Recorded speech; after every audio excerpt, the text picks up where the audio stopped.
అందరికీ వందనాలు. మంచిది, కొద్ది నిమిషాలు దేవుని యొక్క వాక్యాన్ని విందాం.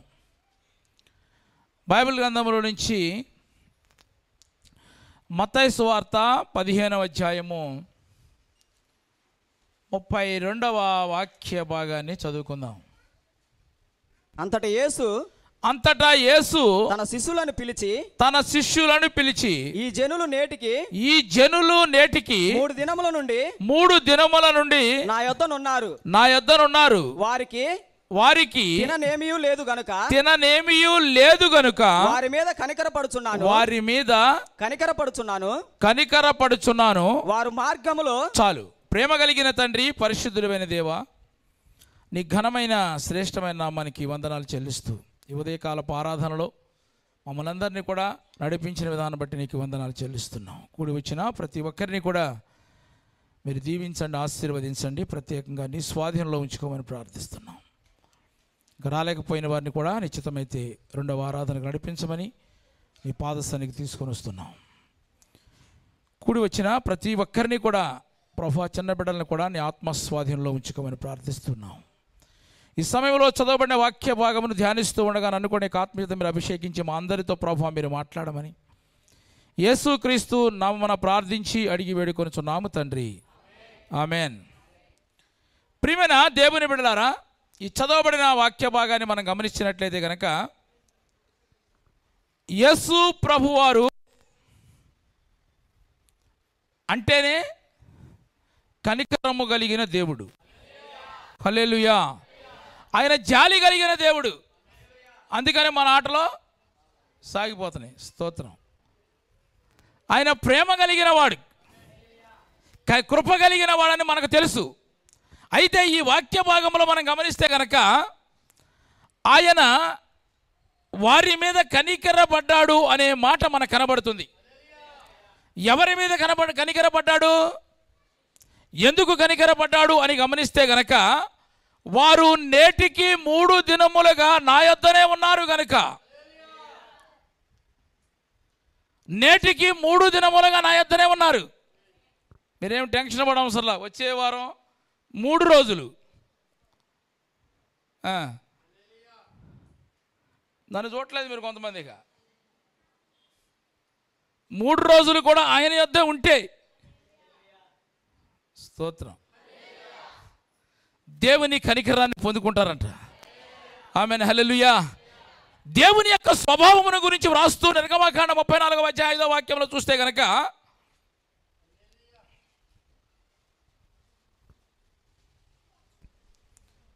మేఘములలో యెహోవా దిగి అక్కడ అతనితో నిలిచి యెహోవాను నామమును ప్రకటించెను. అతని ఎదుట యెహోవా అతని దాటి వెలుచు యెహోవా కనికరము దయా దీర్ఘశాంతం విస్తారమైన కృపా సత్యములు గల దేవుడైన యెహోవా అని రాయబడింది. ఆమేన్. అంటే ఆయన స్వభావములో మొట్టమొదటిది ఏంటి? కనికరము కలిగిన వాడు. కాబట్టి కనికరము కలిగిన దేవుడు మరి ఎవరి మీద కనికరము చూపిస్తాడండి? ఎందుకు చూపిస్తాడు అని ఎటువంటి డౌట్ మనకు అక్కర్లేదు. ఎందుకంటే ఆయన మనందరి మీద కనికరం చూపిస్తాడు. అయితే ఈ చదువుకున్న వాక్య భాగంలో ప్రియమైన దేవుని బిడ్డలారా మనం గమనించినట్లయితే కనుక అక్కడ ఉన్న జనుల మీదకే ఆయన కనికరం వచ్చిందంట. కనికరం కలిగిన దేవుడు మనందరి మీద కనికరం చూపిస్తాడు. నువ్వు వచ్చినా రాకపోయినా, పాడినా పాడకపోయినా, మోకరించినా మోకరించకపోయినా, విన్నా వినకపోయినా మనందరి మీద కనికరం చూపిస్తాడు. కానీ ప్రియమైన దేవుని బిడ్డలారా, ఈ చదువుకున్న వాక్య భాగంలో ఏమందంటే అక్కడ ఉన్న జనుల మీదకే కనికరం వచ్చినట్టుగా రాయబడింది అక్కడ. అయితే ఈరోజు నేను మీరు చెప్పాలనుకున్న మాట ఏంటంటే, దేవుని కనికరాన్ని మనం పొందుకోవాలంటే కనుక మనం ఏం చేయాలి, వాళ్ళు ఏం చేశారు, ఈరోజు కొన్ని విషయాలు మనం నేర్చుకుందాం. దేవుని కనికరము మనం పొందుకోవాలి. మనం ఏం చేయాలంటే కనుక చదవండి. మొట్టమొదటిగా మార్కు సువార్త 8వ అధ్యాయము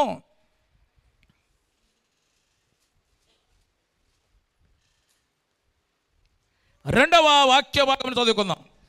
జనులు జనులు నేటికి 3 దినముల నుండి ఆ, నా యొద్దనున్నారు. ఆ, వారికి తిననేమీ లేనందున వారికి తినలేమీ లేనందున నేను వారి మీద కనికరపడుచున్నాను. నేను వారి మీద కనికరపడుచున్నాను. చాలు. ఈ చదువుకున్న వాక్యంలో మనం గమనించినట్లయితే కనుక దేవుని కనికరమును అక్కడ ఉన్న ప్రజలు ఎలా పొందుకున్నారంటే చదువు అక్కడ గమనిస్తే కనుక తిననేమీ లేని వారు అక్కడ చాలామంది జనులు ఉన్నారు. భూమి మీద చాలామంది తిండి లేని వారు కూడా ఉండొచ్చు, ఆరోగ్యం లేనివారు, కనీస అవసరతలు తీర్చలేని వారు కూడా చాలామంది ఉన్నారు. కానీ ప్రియమైన దేవుని బిడ్డ వారందరూ కూడా నిజ దేవుని కనికరమునకు వాళ్ళందరూ కూడా చాలా దూరంగానే ఉన్నారు. వారికి ఆరోగ్యం బాగోకపోతే ఎవరు చూస్తారు? వారు బలహీనపడితే ఎవరు వారిని ఆదరిస్తారు? వారికి ఆనందం లేకపోతే కనుక ఎవరు ఆనందాన్ని కలుగజేస్తారు? వారు తినడానికి ఏమీ లేకపోవటం వల్ల దేవుని కనికరాన్ని పొందుకోలేదు. అక్కడ వారు తినడానికి ఏమీ లేకపోవడం వల్ల దేవుని కనికరాన్ని పొందుకోలేదు. కానీ వారంట జనులు 3 దినముల నుంచి నా యొద్ద ఉన్నారు కాబట్టి, ఆమేన్, హల్లెలూయా. ఎవరైతే యేసు వద్ద ఉంటారో, ఎవరైతే యేసు వద్దకు వస్తారో వారు దేవుని కనికరాన్ని పొందుకుంటారు. ఆమేన్, హల్లెలూయా. యేసు వద్దకు రావాలి మనము. దేవుని యొద్దకు వచ్చిన వాళ్ళు భూమి మీద చాలామంది తినలేని వారు చాలామంది ఉన్నారు. ఇక్కడ వీరు కూడా 3 రోజులు బట్టి తినడానికి తిండి లేకుండా ఉన్నవారు ఉన్నారు. కానీ అందువల్ల దేవుని కనికరాన్ని పొందుకోలేదంటే వీళ్ళు 3 దినములుగా. అంటే ఎవరైతే యేసుతో ఉంటారో, ఎవరైతే యేసు వద్దకు వస్తారో, ఇదిగో నాకు సంబంధం లేదనుకుని మొన్న ఏం చేశారు, కొంతమంది గురువారం ప్రార్థనకు వచ్చారు, శుక్రవారం అసలు మాకు సంబంధమే లేదనుకుంటే కొంతమంది ఎవరి పనులు వాళ్ళు వెళ్ళిపోయారు. కానీ ప్రియమైన దేవుని బిడ్డలారా, ఇప్పుడు వచ్చే వారం బుధవారం, గురువారం, శుక్రవారం ఉపవాస ప్రార్థనలు ఉన్నాయి. ఎవరైతే యేసు వద్దకు వస్తారో 3 దినములు కూడా, ఎవరైతే యేసుతో ఉంటారో వారందరూ కూడా దేవుని కనికరాన్ని పొందుకుంటారు. ఆమేన్, హల్లెలూయా. నిజంగా నువ్వు దేవుని కనికరాన్ని పొందుకోవాలంటే కానీ నువ్వు దేవుని దగ్గర రావాలి. నీవు కానీ నీ కుటుంబం కానీ దేవుని కనికరాన్ని ఎలా పొందుకోగలుగుతారు? ఆయన దగ్గరకు రాకుండా, ఆయనతో నిలిచి ఉండగానే ఎలా పొందుకుంటారు? ప్రభు అంటున్నాడు 3 దినములు వారు నాతో ఉన్నారు. 3 దినములు వారు నాతో ఉన్నారు కాబట్టి నాతో ఉన్న వారికి ఒకవేళ ఏదైనా లోటు వస్తే ఆ బాధ్యత పూడ్చే బాధ్యత నాది. ఒకవేళ 3 రోజులు పని మానేసి ఒకవేళ నాకు ఎట్లా ఈ మధ్య చూస్తే అటు వెళ్తున్నాము ఇటు వెళ్తున్నాము అన్ని దేవుని పనులే కదా. మరి ఎట్లా అని కనుక నువ్వు కనుక 3 రోజులు దేవుని దగ్గర రాకపోతే వచ్చావా, నీ బాధ్యత ఆయన తీసుకుంటాడు. నీకు ఏ లోటు లేకుండా చూసే బాధ్యత ఆయనది. నువ్వేమనుకుంటున్నావు? మొన్నటి వెళ్ళాం కాబట్టి ఇప్పుడు అది కవర్ చేసుకోవాలని నువ్వు అనుకుంటావు. అసలు అక్కడికి వెళ్ళకుండా ఇక్కడికి లేకుండా ఉండేవాళ్ళు కూడా ఉన్నారు. ప్రభు చెప్తున్న మాట ఏంటంటే కనుక వాళ్ళందరూ కూడా తినడానికి తిండి లేనికుండా నా దగ్గర ఉన్నారు కదా, అందుకు కనికరించబడలేదంట. కానీ ఎందుకు కనికరింపడ్డారంటే కనుక వారు నాతోనే ఉన్నారు 3 రోజులు కూడా, వారు నా యొద్దనే ఉన్నారు. ఆమేన్, హల్లెలూయా. కాబట్టి నా ప్రియమైన దేవుని బిడ్డలారా, ఆదివారం రాకుండా ఉండేవాళ్ళు కొంతమంది ఉంటారు. తర్వాత ఆదివారం తర్వాత వారంలో మధ్య జరిగే ప్రార్థన రాకుండా కొంతమంది ఉంటారు. ఆదివారం రాకుండా మధ్యలో కూడా రాకుండా నువ్వు ఎలా దేవుని కనికరాన్ని పొందుకుంటావు? అసలు మిమ్మల్ని రక్షించుకున్నది ఎందుకు చెప్పండి? ఆయనతో ఉండటానికే కదా, ఆయన సన్నిధిలో గడపడానికే కదా, ఆయన స్తుతించడానికే కదా మనం రక్షించుకున్నది. చదవండి, ఆ మాట చదువుకుందాం. ఒక మాట చదువుకుందాం. మార్కు సువార్త 3వ అధ్యాయము 13వ వాక్య భాగం చదువుకుందాం. 3:13. ఆయన కొండెక్కి తనకు ఇష్టమైన వారిని పిలువగా వారు ఆయన యొద్దకు వచ్చి వారందరూ కూడా ఎందుకు వచ్చారు? ఇష్టమైన వారిని పిలిచాడు. మీరు ఇష్టమనే కదా మనల్ని రక్షించుకున్నాడు ఆయన. వాళ్ళందరూ కూడా ఆయన యొద్దకు వచ్చిరి. వారు తనతో కూడా వారు ఎందుకు వచ్చారో తెలుసు, ఎందుకు పిలిచారో తెలుసు, ఎందుకు రక్షించుకున్నారో తెలుసా? వాళ్ళందరినీ కూడా 12 మంది శిష్యులను వారందరూ కూడా నాతో ఉండాలని. ఆమేన్. 12 మంది శిష్యులను దేవుడు ఎందుకు ఏర్పరచుకున్నాడో తెలుసా? ఆయనతో ఉండటానికి. నీ పనులు నువ్వు చేసుకుంటా నువ్వు దేవునితో ఉండాలి. నువ్వు 3 దినములు వారు నాతో కూడా ఉన్నందున, అంటే ఎవరైతే యేసు వద్దకు వస్తారో, ఎవరైతే యేసుతో కలిసి ఉంటారో వారందరి మీద దేవుని కనికరాన్ని పొందుకుంటారు. ఆమేన్, హల్లెలూయా. చాలా మంది కూడా ప్రభువు పనులు చాలా ప్రయాసపడుతూ ఉంటారు, ప్రభువు కొరకు కార్యాలు చేస్తూ ఉంటారు కదా. ఆయన కొరకు ఎన్నో కార్యాలు చేస్తూ ఉంటారు, కానీ మంచిదే. కానీ ప్రభువు దగ్గరకు రాకుండా నువ్వు ఎన్ని కార్యాలు చేస్తే ఉపయోగం ఏముంది? ప్రభువు దగ్గరికి రావాలి, నువ్వు ఆయనతో ఉండాలి. నువ్వు ఒకప్పుడు నీకు తెలియదండి, నీకు రక్షించబడక ముందు తెలియదు. దేవుని దగ్గరికి వస్తే ఎన్నో ఆశీర్వాదాలు నీకు తెలియదు. ఓకే, తెలియనప్పుడు దేవుడు క్షమిస్తాడు, వదిలేస్తాడు. కానీ తెలిసి కూడా నువ్వు మానివేస్తే, చిన్నపిల్లవాడు తప్పు చేస్తే అందరూ అంటారు చిన్నవాడు కొట్టమాగర తిట్టమాగర అంటాం. మనం కొంచెం పెద్ద అయితే వదిలిపెడతామా? తెలియక తప్పు చేస్తే దేవుడు ఖచ్చితంగా క్షమిస్తాడు. తెలిసి కూడా నువ్వు చదవండి. అపోస్తలుడైన పౌలు గారు తిమోతికి రాసిన మొదటి పత్రిక 1వ అధ్యాయము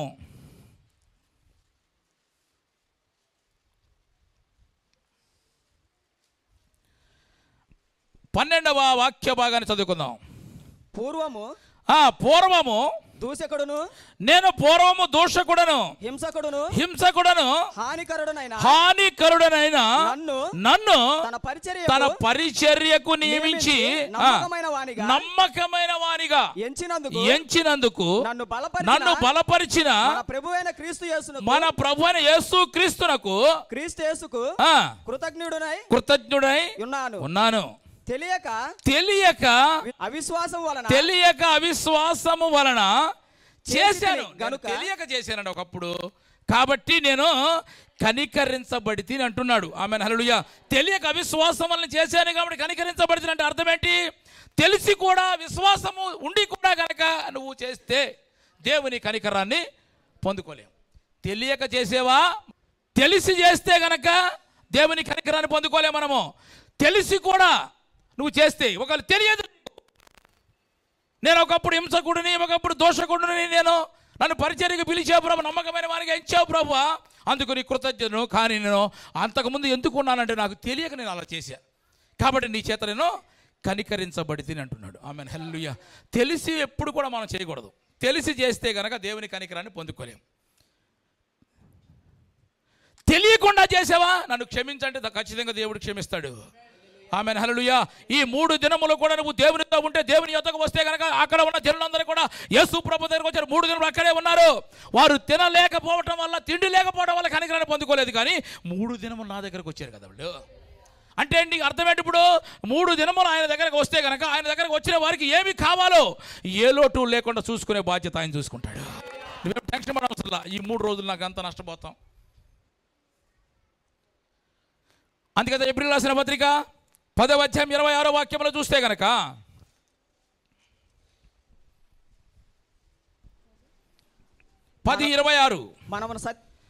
మనము సత్యమును గూర్చి అనుభవ జ్ఞానము పొందిన తరువాత బుద్ధిపూర్వక, జాగ్రత్తగా వినాలి ఇక్కడ బ్రదరాగండి, మనము సత్యమును గూర్చి అనుభవ జ్ఞానం పొందిన తరువాత బుద్ధిపూర్వకముగా పాపము చేసిన ఎడల పాపమునకు బలి ఇంకను ఉండదు. బుద్ధిపూర్వకంగా ఎప్పుడు కూడా పాపం చేయొద్దు.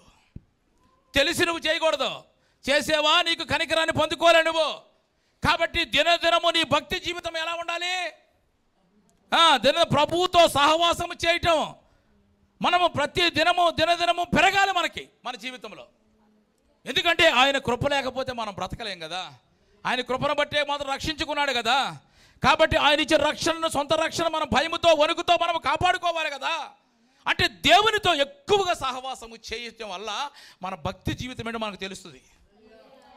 అంటే దేవుని మందిరం అంటే ఏదో మామూలుగా మనం బయటికి వెళ్ళిపోయి, అవసరానికి వెళ్ళిపోయి, ఈరోజు చర్చికి వెళ్తున్నాం కదా, వెళ్తా అది కొనుక్కొచ్చుకుందాం, ఇది కొనుక్కొచ్చుకుందాం అనే ఒక షాపింగ్ కాంప్లెక్స్ కాదు దేవుని మందిరం అంటే. మన అవసరాలు తీర్చుకోవడానికి వచ్చేది కాదండి అది. దేవుని మందిరానికి నువ్వు ఎందుకు పెడుతున్నావు? నువ్వు నీ పరిశుద్ధతను సంపూర్తి చేసుకోవాలి.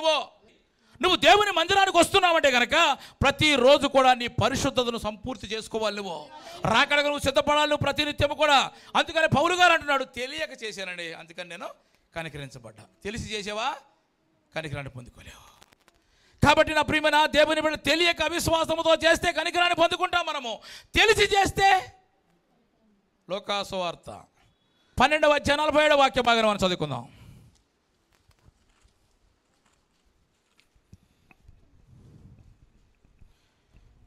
తన యజమానుని చిత్తం ఎరిగియుండును చిత్తము ఎరిగియుండు తన యజమానుని చిత్తము ఎరిగియుండియు సిద్ధపడక అతని చిత్తము చొప్పున జరిగింపక ఉండు దాసునికి అనేకమైన దెబ్బలు తగులుతాయంట.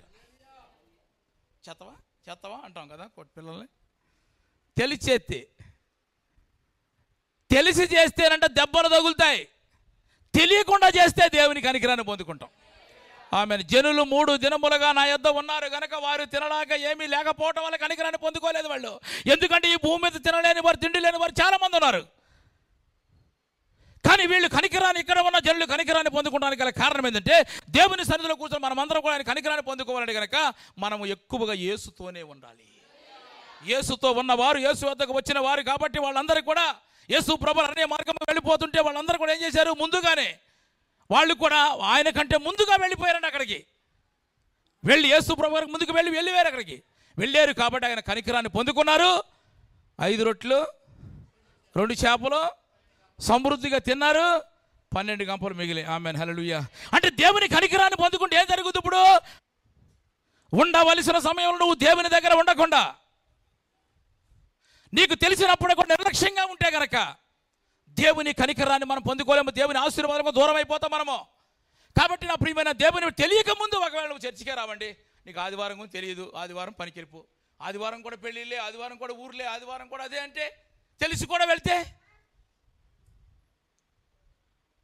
తెలిసి గనక చేస్తే గనక నీకు దెబ్బలు తగులుతాయంట, తెలియకుండా జరిగితే గనక దేవుని కనికరాన్ని పొందుకుంటామంట. కాబట్టి నా ప్రియమైన దేవుని బిడ్డరా, ఎవరు కనికరాన్ని పొందుకుంటారు? తినటానికి తిండి లేకపోవటం వల్ల కనికరం కాదంట.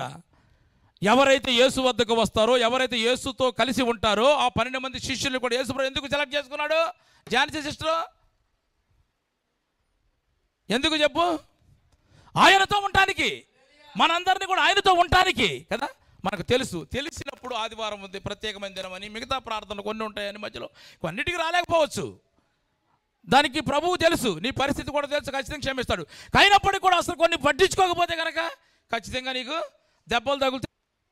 దేవుని కనికరాన్ని పొందుకోవాలంటే మొట్టమొదటిగా మనం యేసు వద్దకు ఎవరైతే వస్తారో, యేసు వద్ద ఎవరైతే నిలిచి ఉంటారో వారు మాత్రమే దేవుని కనికరాన్ని పొందుకుంటారు. రెండవదిగా మరొక మాట చదవండి. మత్తయి సువార్త 20:34 వాక్యం. కాబట్టి యేసు, మత్తయి సువార్త 20:34. కాబట్టి యేసు కనికరపడి వారి కన్నులు ముట్టెను వెంటనే వారు దృష్టి పొంది ఆయన వెంట వెళ్ళిరి. ఆమేన్. ఇక్కడ పుట్టి గుడ్డి వారికి చూపు వచ్చిందనమాట. ఎందుకని? దేవుని కనికరాన్ని పొందారు, అంతే కదా. దేవుని కనికరాన్ని ఎప్పుడైతే పొందుకున్నారో వెంటనే వచ్చేసింది. అయితే దానికి ఎందుకు దేవుడు కనికర పడ్డాడంటే కనుక ఇప్పుడు చదువుకుందాం. 29వ వాక్యం, మత్తయి సువార్త 20:29. వారు ఎరుకో నుండి వెళ్ళుచుండగా బహు జన సమూహము ఆయన వెంట వెళ్ళెను. ఇగో యేసు ప్రభువారు ఆ మార్గము గుండా వెళుతున్నప్పుడు వాళ్ళకి వినబడింది అనమాట. వాళ్ళు ఏమనుకున్నారు, అయ్యో ఈ అవకాశం పోతే మళ్ళీ నాకు రాదు. ఎప్పుడు పెడతారు?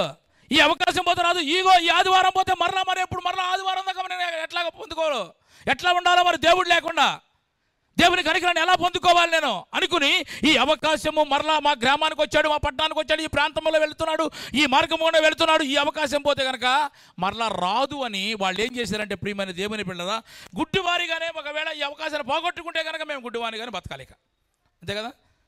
కాబట్టి ఈ అవకాశాన్ని ఉపయోగించుకోవాలి. ఏ రీతిగానే సరే ఈరోజు నేను సృష్టికర్తను నేను చూడాలి.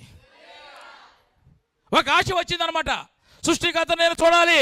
ఇగో ఈ గుడ్డితనంగా ఉండటం వల్ల నేను దేవుని సేవ చేయలేకపోతున్నా, దేవుని మందిరానికి ఏ పని కూడా చేయలేకపోతున్నా, దేవుని మందిరానికి కూడా కరెక్ట్గా రాలేకపోతున్నా. మొత్తానికి ఈరోజు ఖచ్చితంగా చూపు పొందుకోవాలి. ఆమేన్, హల్లెలూయా. ఆశ వచ్చింది దానికి. మొత్తానికి ఏదైనా సరే నేను దేవుని మందిరం కొరకు ఏదైనా చేయాలి, దేవుని మందిరం కొరకు నేను చేయాలి, దేవుని కొరకు నేను బ్రతకాలి. అప్పటి వరకు తన అవసరం కొరకు దేహి అని అడుక్కుంటున్నాడు కదా ప్రతిరోజు కూడా.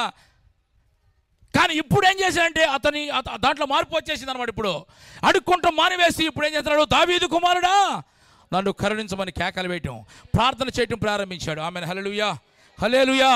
అంటే నా ప్రియమైన దేవుని బిడ్డ, ఇప్పుడు ఆయన కనికరము కొరకు ఆయన ఏడవడం ప్రారంభించాడు. ఆయన కృప కొరకు ప్రార్థన చేయటం ప్రారంభించాడు. దావీదు కుమారుడు కరుణించమని కేకలు వేశాడు. యాక్చువల్గా ఒకవేళ అతను గుడ్డివారే కదా, వాళ్ళు ఇద్దరు గుడ్డివాళ్లే కదా, జనాలు వస్తున్నారు, లేకపోతే ఒక తిరణాలు జరుగుతుంది, అక్కడ గుడ్డివాడు ఉన్నాడు అనుకోండి, అతను ఆలోచన ఎట్టుంటుంది, ఈ తిరణాలకు చాలామంది వస్తారు, మొత్తానికి ఎవరిని వదిలిపెట్టకండి అంటే మనిషికి ₹1 వేసిన అంతే కదా. ఈరోజు మొత్తానికి ఈ తిరణాల్లో, ఈ పండగలో కొంత సంపాదించుకోవచ్చు కదా. ఆదివారం ఎక్స్ట్రా జీతం ఇస్తున్నారు కాబట్టి ఆదివారం కూడా పనికి వెళ్ళిపోవచ్చు, ఎందుకంటే మిగతా రోజు కంటే డబ్బులు ఇస్తున్నారు కదా, వెళ్ళిపోవచ్చు అనే ఆలోచన ఉండాలి ఆయనకి యాక్చువల్గా, అంతే కదా. ఇంతమంది జనాలు వస్తున్నారంటే ఇంతమందిని ఎవరిని వదిలిపెట్టకూడదు మొత్తానికి. కానీ ఈయనకి వచ్చిన ఆలోచన ఏంటంటే కనుక, ఈరోజు నేను ఖచ్చితంగా సూప్ పొందాలి, సృష్టికర్తను నేను చూడాలి. నా ప్రియమైన ఎన్ని ఆటంకాలు వచ్చినాయండి ఆయనకి, ఎన్ని ఆటంకాలు వచ్చినప్పటికీ కూడా డబ్బులు సంపాదించడానికి మార్గాలు చాలా ఉంటాయి కదా. కానీ ఆదివారమే ఎగ్గొట్టి దేవుని మందిరానికి మానేసి నువ్వు వెళ్ళకూడదు, నువ్వు అదే కష్టపడేది ఇంకొక రోజు సోమవారం ఎక్స్ట్రా పని చేసుకోవచ్చు, అంతేనా. ఈ ఆలోచన వలె మన ఆలోచన కూడా ఉంటే దేవుని కనికరాన్ని పొందుకుంటాం. ఆమెను హల్లెలూయా.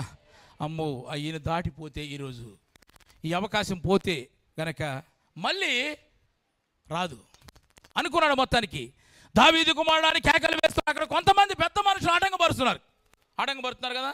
ఆటంకపరిచినప్పటికీ కూడా మరలా ఏం చేస్తున్నాడు, దావీదు కుమారుడు అని గట్టిగా కేకలు వేస్తున్నాడు. అంటే ప్రియమైన దేవుని బిడ్డలారా, ఆటంకములు వచ్చినప్పటికీ కూడా ఎవరైతే ప్రభువును వెంబడిస్తారో వారి మీద దేవుడి కనికరం ఉంటుంది. ఆటంకాలు వచ్చినాయండి, మా వాళ్ళు వద్దన్నారు, నేను మానేసాను, ఇంకేందుకు. ఆటంకాలు వచ్చినప్పటికీ కూడా నువ్వు దేవుని వెంబడిస్తే గనక వారి మీద దేవుడు కనికరాన్ని చూపుతాడు.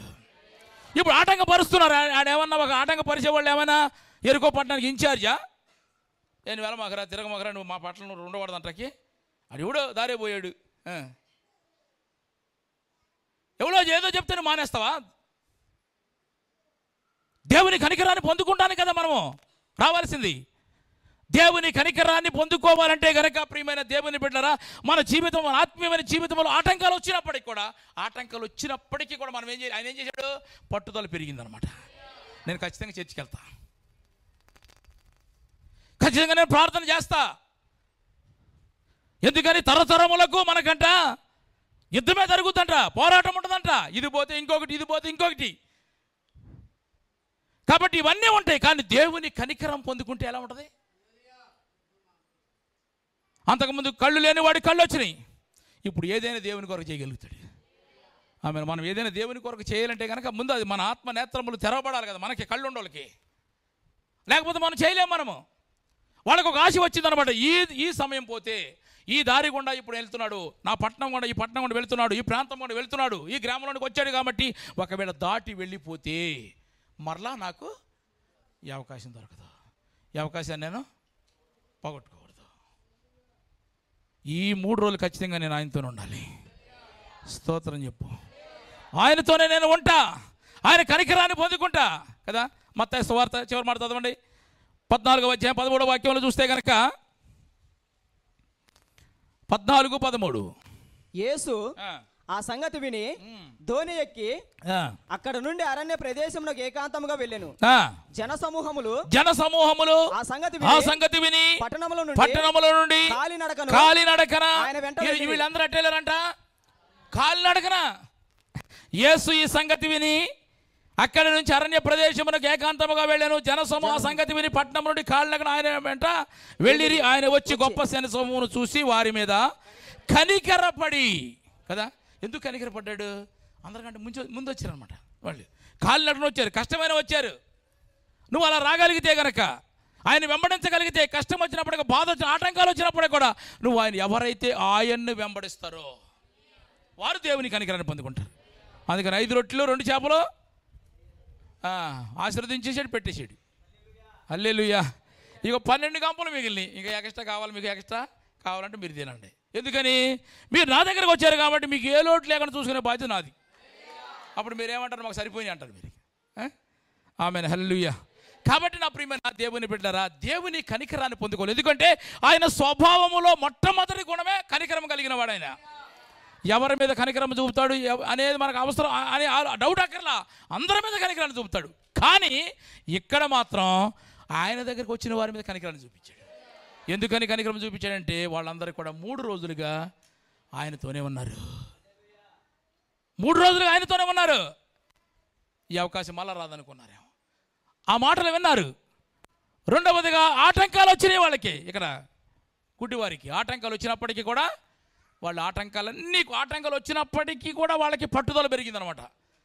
ఖచ్చితంగా నేను వెళ్ళాలి. నువ్వు కరెక్ట్గా మీరు బయలుదేరండి, ఆదివారం లేకపోతే బుధవారం ప్రార్థనకి వెళ్దాం బయలుదేరండి. నీకు మామూలుగా మంగళవారం సాయంత్రమే నీకు ఒక పెళ్లి కబురు అవుతుంది.